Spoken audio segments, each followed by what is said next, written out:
Killing isn't like smoking. You can quit. Put on your sleuthing cap and bring along a trusty sidekick, because the films on this list are real whodunits. Stop stalling, Virgil. I'm not stalling. You know what I'm getting at. Get out of my face. You know what I'm getting at. I got immunity. I don't have to take that shit. You know what. Welcome to WatchMojo.com, and today we'll be counting down our picks for the top 10 murder mystery movies. I need to know who he is. I need to stand there. I need to look him in the eye.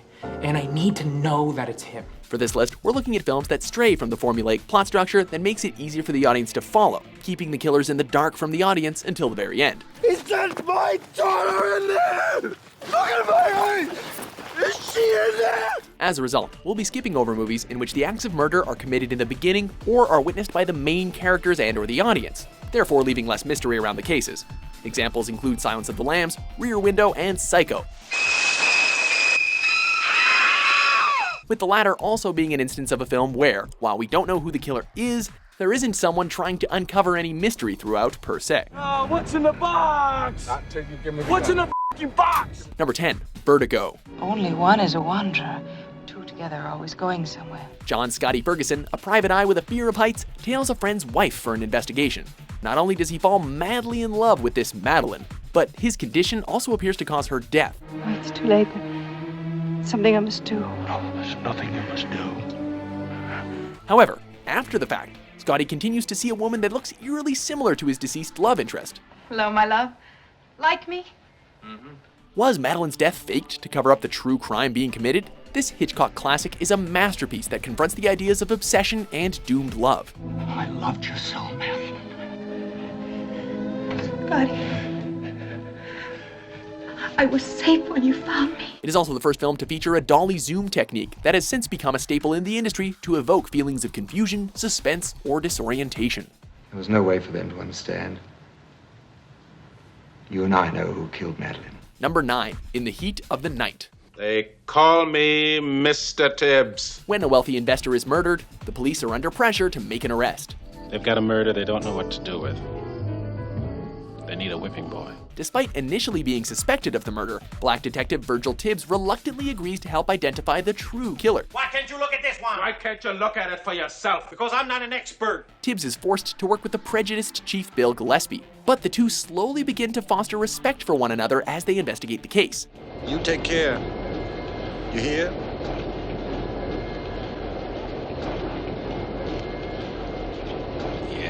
Set in a fictional small town in Mississippi during the height of the civil rights movement, this film deals with the deeply embedded racism associated with the South. Okay, black boy. We come here to teach you some manners. Notably, it was one of the first mainstream films to show a black man strike a white man in self-defense. Say last night, about midnight.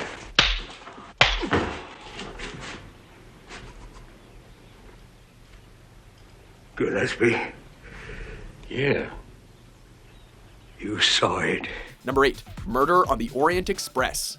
I want you to take a job on for me. This film is a classic example of the dark house horror genre, except for the fact that it takes place on a train. Mr. Poirot, I'm not at liberty to answer any of those questions. Not here on this train, perhaps. In this British flick, a group of strangers is trapped in an isolated location due to the amount of snow on the tracks. Snow is God's will, and all is for the best. After a number of threats are made on his life, Ratchet implores Detective Hercule Poirot for protection. My life has been threatened, Mr. Perot. My secretary can show you 2 letters on file. Uninterested in taking the case, Poirot declines, and the next morning, Ratchet is found dead in his cabin. Mr. Ratchet has been frontally stabbed. With the murder on his conscience and a train full of passengers, Ratchet must figure out who murdered the well-to-do businessman, and the result is a stylish and entertaining flick. Where, in my amateur opinion, the murderer is with us now. Number 7, Memento. We all need mirrors to remind ourselves who we are. From the critically acclaimed Christopher Nolan, Memento is one of the director's most ambitious departures from the traditional narrative structure. So you lie to yourself to be happy. There's nothing wrong with that. We all do it. Who cares if there's a few little details you'd rather not remember? The neo-noir film follows the journey of Leonard, a man searching for his wife's killer despite his Antero-grade amnesia. I don't have amnesia. I remember everything right up until the incident. I am Leonard Shelby. I am from San Francisco. That's who you were. Unable to form new memories, Leonard must use a system of photographs and tattoos to keep track of the clues he gathers. Lenny, you can't trust a man's life to your little notes and pictures. Why not? Chronological black and white sequences give the audience the background leading up to the murder, while color sequences follow the murder in reverse chronological order. Well, what Mrs. Jankis didn't understand was that you can't bully someone into remembering. The more pressure you're under, the harder it gets. The effect is a masterfully complicated story that keeps the audience on the edge of their seats until the separate portions meet at the end and make Memento a truly unforgettable flick.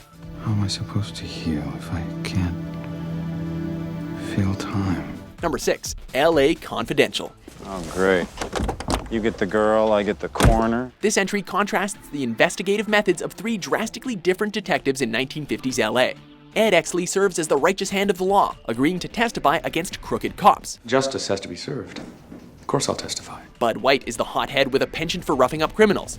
Jack Vincennes is just in it for the money he can make giving hot tips to tabloids about the latest celebrity arrests. Though their cases differ, the intricate ways these detectives work together to solve them has made LA Confidential into both a critic and fan favorite. I want to do it right.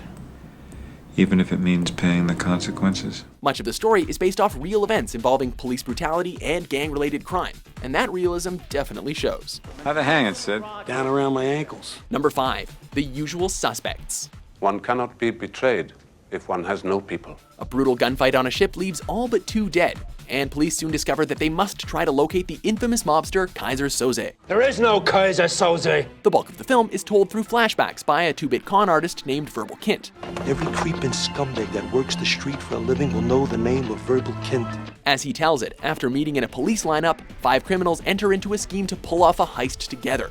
He does not expect all of you to live, but those of you who do will have $91 million to divide between you in any way you see fit. Where's your boss? However, it soon becomes clear that the job isn't what they bargained for. Soze has engineered the entire situation to extort the group into a dangerous job. Otherwise, he'll kill everyone they love. He kills their kids, he kills their wives, he kills their parents and their parents' friends. This film is beloved by many thanks to the seemingly random events that are woven into a cohesive narrative, and of course, for its shocking plot twist. Shut up, Tim, you hear me? I'm telling you it's Kaiser Soze! Number 4, Clue. Frankly, Scarlett, I don't give a damn. Who says a murder mystery has to be dark and ominous? This film, based on the classic board game and featuring a who's who ensemble comedy cast, brings out the lighter side of murder when anonymous guests at a dinner party realize that Mr. Body has invited them all because he has access to their darkest secrets. It was all my idea. Wait a minute, I don't understand.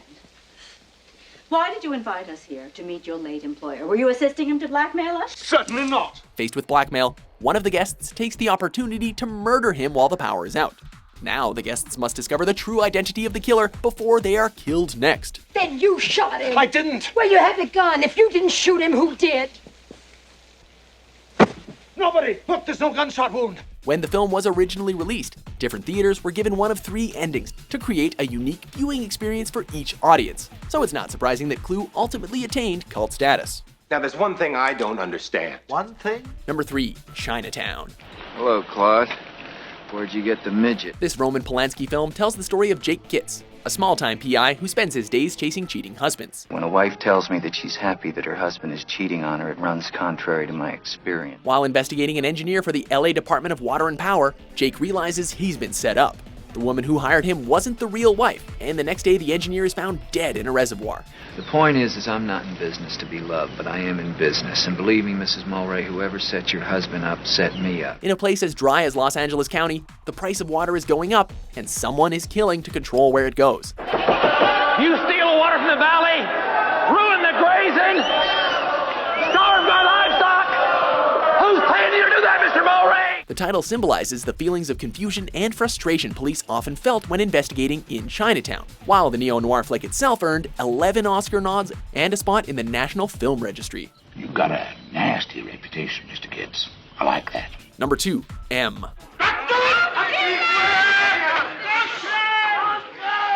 The oldest movie on our list comes from Austrian-German filmmaker Fritz Lang.